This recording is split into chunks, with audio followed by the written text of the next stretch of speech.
এই বাসন্তের পুনর্বাসন প্রকল্পটা হচ্ছে মিরপুর 14 নম্বর ঢাকার ডেন্টাল হাসপাতালের পাশে, সিআরপি হসপিটালের পাশে। কাজেই এখান থেকে আমরা অভিজ্ঞতা সবাই নিতে পারেন। আমাদের সময় নষ্ট করার সুযোগ নাই, আমাদেরকে কাজ করতে হবে, এই সরকারকে টিকিয়ে রাখতে হবে। এই সরকার আমাদের অনেক পরিশ্রমের, অনেক আত্মত্যাগের সরকার। এই সরকারকে আমরা লক্ষ্য করছি ইদানিংকালে বিভিন্নভাবে অনেকেই অনেক কিছু বলে, অনেক কিছু করে তাদেরকে ব্যস্ত রাখতেছেন অন্য অন্য কাজে।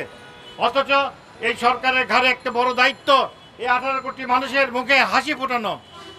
অনেকের অনেক প্রত্যাশা, অনেক বেশি প্রত্যাশা। তাই সরকারকে আমি অনুরোধ করব, যেহেতু এই বাসন্তেক পুনর্বাসন প্রকল্পের ন্যায় আমরা 100টি প্রকল্প জাতির সামনে আনতে পারবো, আপনি দয়া করে আমাদের 8 দফা এই দাবিটি নিয়ে আপনি আগে অগ্রাধিকার দিয়ে বসুন। এলোমেলো অনেকের সাথে বসে আপনার কিন্তু কোনো ফায়দা হবে না। দেশের মানুষকে আপনি তেমন কিছু দিতে পারবেন না। পরীক্ষিত যারা এই দেশের জন্য সংগ্রাম করেছে, যারা রক্ত দিয়েছে বিগত 15 বছরে, 18 বছরে, আপনি তাদের তালিকা খুঁজুন, তাদেরকে জানুন, তাদের ইতিহাস নেন, তারপরে তাদের সাথে বসেন। আওয়ামী লীগের যথেষ্ট পরিমাণ গুন্ডা পান্ডা এবং তাদের সাহায্যকারী দালালেরও কোনো অভাব নাই। এই সমাজে এই সকল দালালদেরকে পরিহার করুন। চিনবেন কিভাবে? এক নাম্বার চিনার উপায় হচ্ছে দ্বাদশ সংসদ নির্বাচনে যারা অংশগ্রহণ করেছিল, যারা এই নির্বাচনে সাহায্য করেছিল, তারা প্রত্যেকেই দালাল। এদের সাথে কোনো আলোচনার দরকার নাই, এখন এদের সাথে কোনো বসার কোনো দরকার নেই। আপনি যাচাই বাছাই করুন, এই ধরনের দালাল যারা আছে তাদেরকে পরিহার করে চলুন। যারা মাঠে ঘাম জড়িয়েছে, রক্ত জড়িয়েছে, তাদেরকে নিয়ে বসুন। তারাই তো আজকে দেশ স্বাধীন করেছে। কাজে আপনার লোকের কিন্তু অভাব নাই।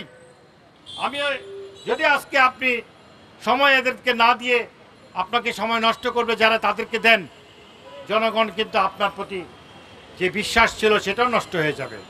আমরা সেটা হতে দেব না।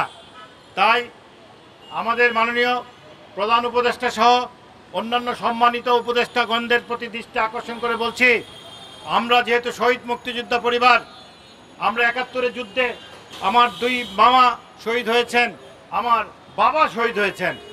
আমরা দ্বিতীয় মুক্তিযুদ্ধ যেটা আমাদের ছাত্র জনতা করলেন, সেই যুদ্ধের প্রথম থেকে আমার পরিবার সবাই আমরা জড়িত ছিলাম। আমরা কথা বলেছি, আমরা রাজপথে লড়াই করেছি। আপনি 5 তারিখের পূর্বে আপনি ভিডিও ফুটেজ দেখুন, টেলিভিশনের ফুটেজ দেখুন, সেখানে আমাদের কার্যক্রম পাবেন। আমরা আমাদের ঘরের ভিতরের পরম আত্মীয় জেনারেল ইব্রাহিম সাহেব, ওনাকে পর্যন্ত আমরা বয়কট করেছিলাম এবং আমরা করেছি। আমরা তারও শাস্তি দাবি করেছি। তার মতো যারা ভুল করেছে, অন্যায় করেছে, তাদেরকেও আমরা শাস্তি চাচ্ছি। কাজে আপনাদেরকে বলতে চাই, আপনারা যারা আজকে উপদেষ্টা পরিষদে আছেন, দয়া করে আপনারা আমাদের এই 8 দফা ভালোভাবে দেখুন, আমাদেরকে ডাকুন, একসাথে বসি, কথা বলি।